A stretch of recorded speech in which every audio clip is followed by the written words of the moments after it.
રાજકીય પક્ષો દ્વારા લોકસભાની ચૂંટણીની તૈયારીઓ શરૂ કરી દેવામાં આવી છે અને પ્રચાર પણ શરૂ કરી દેવામાં આવ્યો છે।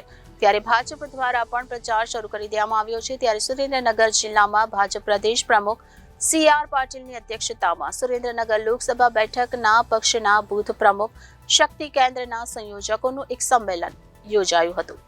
આગામી દિવસોમાં પક્ષના સ્થાપના દિવસ તેમજ ડોક્ટર બાબા સાહેબ આંબેડકરની જન્મ જયંતિ, રામનવમીના પર્વની ઉજવણી લોકો વચ્ચે કરવા જવું તેમજ મતદાન દિવસે વધુમાં વધુ મતદાન થાય તે માટે કાર્ય કરવા માટે લોકોને અપીલ કરી હતી। પાટીલે પોતાના પ્રવચનમાં જણાવ્યું હતું કે ગત વિધાનસભાની ચૂંટણીમાં ભાજપે 156 સીટ સાથે સ્પષ્ટ બહુમતી સાથે સરકાર બનાવી, પણ 20 જેટલી સીટ ખૂબ જ ઓછા માર્જિનથી આપણે ગુમાવી હતી। ત્યારે આગામી દિવસોમાં લોકસભા ચૂંટણી માટે મતદાન થવાનું છે, તો આપણે અત્યારથી જ લોકો વચ્ચે જઈને કેન્દ્ર સરકારની યોજના થકી લોકોને મતદાન કરવા અપીલ કરી હતી। સાથે ભાજપ તરફી મતદાન કરવા માટે લોકોને આવાહન કરવા માટે કહ્યું હતું। ભાજપનો કાર્યકર, પ્રેસ પ્રમુખ તેમજ શક્તિ કેન્દ્રના સંયોજક થકી આજે ભારતીય જનતા પાર્ટી વિશ્વની મોટી પાર્ટી બની છે અને તેના થકી જ આપણે વિધાનસભાની ચૂંટણીમાં જ્વલંત વિજય મેળવ્યો હતો અને હવે તેવી રીતે લોકસભા ચૂંટણી માટે આપણે મેદાનમાં આવવાનું છે। કાર્યક્રમમાં સુરેન્દ્રનગર લોકસભા બેઠકના 7 વિધાનસભા બેઠકના પેજ પ્રમુખ, શક્તિ કેન્દ્રના સંયોજક સહિત જિલ્લાના ભાજપના વિવિધ મોરચાના આગેવાનો સહિત કાર્યકરો ઉપસ્થિત રહ્યા હતા। તમને ઉમેદવાર નવા હશે, અમારા માટે નવા હશે। જિલ્લા પંચાયતમાં કારોબારી ચેરમેન પ્રમુખ રહ્યા, જિલ્લા પંચાયતના પ્રમુખ રહ્યા છે અને એમણે એમની તરફથી ભાષામાં કહી દીધું કે તમારી ચિંતા ના કરતા હું બેઠો છું। આ જે વિશ્વાસ છે, કાર્યકર્તા પ્રત્યેની લાગણી છે, એ આ શબ્દોમાં દેખાઈ રહી છે અને મને વિશ્વાસ છે કે ચંદુભાઈ જે કહ્યું છે ને તે કરશે। કાર્યકર્તા સાથે ઊભા રહેશે, આ વિસ્તારના લોકો સાથે ઊભા રહેશે અને અનેક પ્રશ્નોને વાચા આપશે। એમને વહીવટી ક્ષમતા છે, જિલ્લા પંચાયતના પ્રમુખ તરીકેની જવાબદારી સંભાળી ચૂક્યા છે અને એટલે જ લોકસભામાં પણ અહીંયા જ્યારે પ્રતિનિધિત્વ કરશે ત્યારે ખૂબ સારું કામ કરશે એવી તમારી ને મારી જે અપેક્ષા છે પૂર્ણ કરશે અને એટલા માટે જ મોદી સાહેબ એમનું સિલેક્શન કર્યું છે। મિત્રો, મોદી સાહેબ કહેતા હોય છે કે વાવાઝોડું ફૂંકાય। આજે તો મોદી સાહેબના નામનું વાવાઝોડું છે, રામ મંદિરનું વાવાઝોડું હતું, હવે મોદી સાહેબના નામનું વાવાઝોડું છે।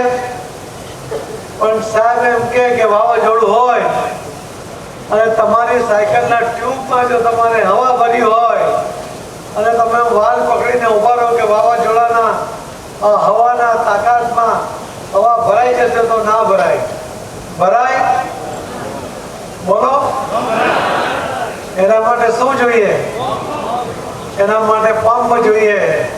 ભારતીય જનતા પાર્ટીના આ ઉમેદવારના ટ્યુબમાં હવા ભરવા માટે 5 લાખની લીડ લાવવા માટે અહીં બેઠેલા જે કાર્યકર્તા છે એ પંપ બનીને કામ કરશે એવો મને વિશ્વાસ છે।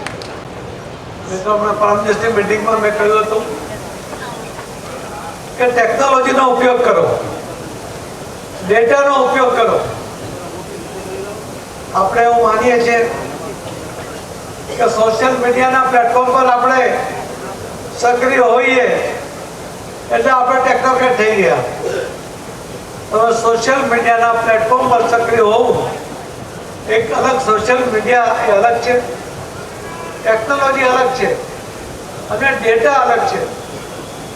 માની લો કે આજે કોઈ ચંદુભાઈ જીત્યા પછી એમને કોઈ મળવા આવે અને એમની ઓફિસમાં એમનું નામ લખાય, એડ્રેસ લખાય, મોબાઈલ નંબર લખાય, એમની જન્મ તારીખ, એમની મેરેજ એનિવર્સરી, આ બધી વિગત લેવામાં આવે તો એનો ડેટા છે।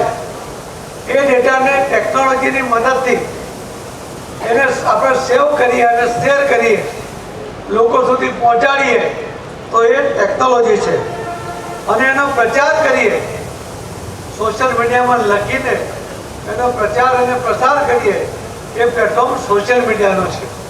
એટલે 3 પ્લેટફોર્મ અલગ અલગ છે। ભારતીય જનતા પાર્ટીમાં અલગ અલગ જવાબદારી સંભાળતા લોકો સૌથી વધુ જો કોઈ હોય તો સોશિયલ મીડિયાનો કાર્યકર્તા છે। અહીં બેઠેલા તમામ લોકો સોશિયલ મીડિયામાં તમે છો, કાર્યકર્તા છો? કેટલા નથી?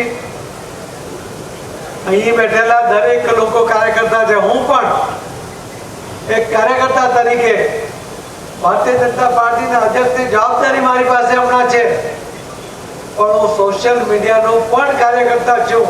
તમે પણ કાર્યકર્તા છો. જેના હાથમાં મોબાઈલ છે, જેના ફેસબુકનો એકાઉન્ટ છે, જેણે વોટ્સઅપનો એકાઉન્ટ ખોલ્યું છે, અલગ અલગ પ્લેટફોર્મ પર એણે ખાતું ખોલાવ્યું છે, આ દરેકે દરેક ભારતીય જનતા પાર્ટીનો કાર્યકર્તા એ સોશિયલ મીડિયાનો કાર્યકર્તા છે. એટલા જ માટે મારે તમને વિનંતી કરવી છે કે મોદી સાહેબે કરેલા કામો. Bureau reporter Janadesh news, Surendranagar.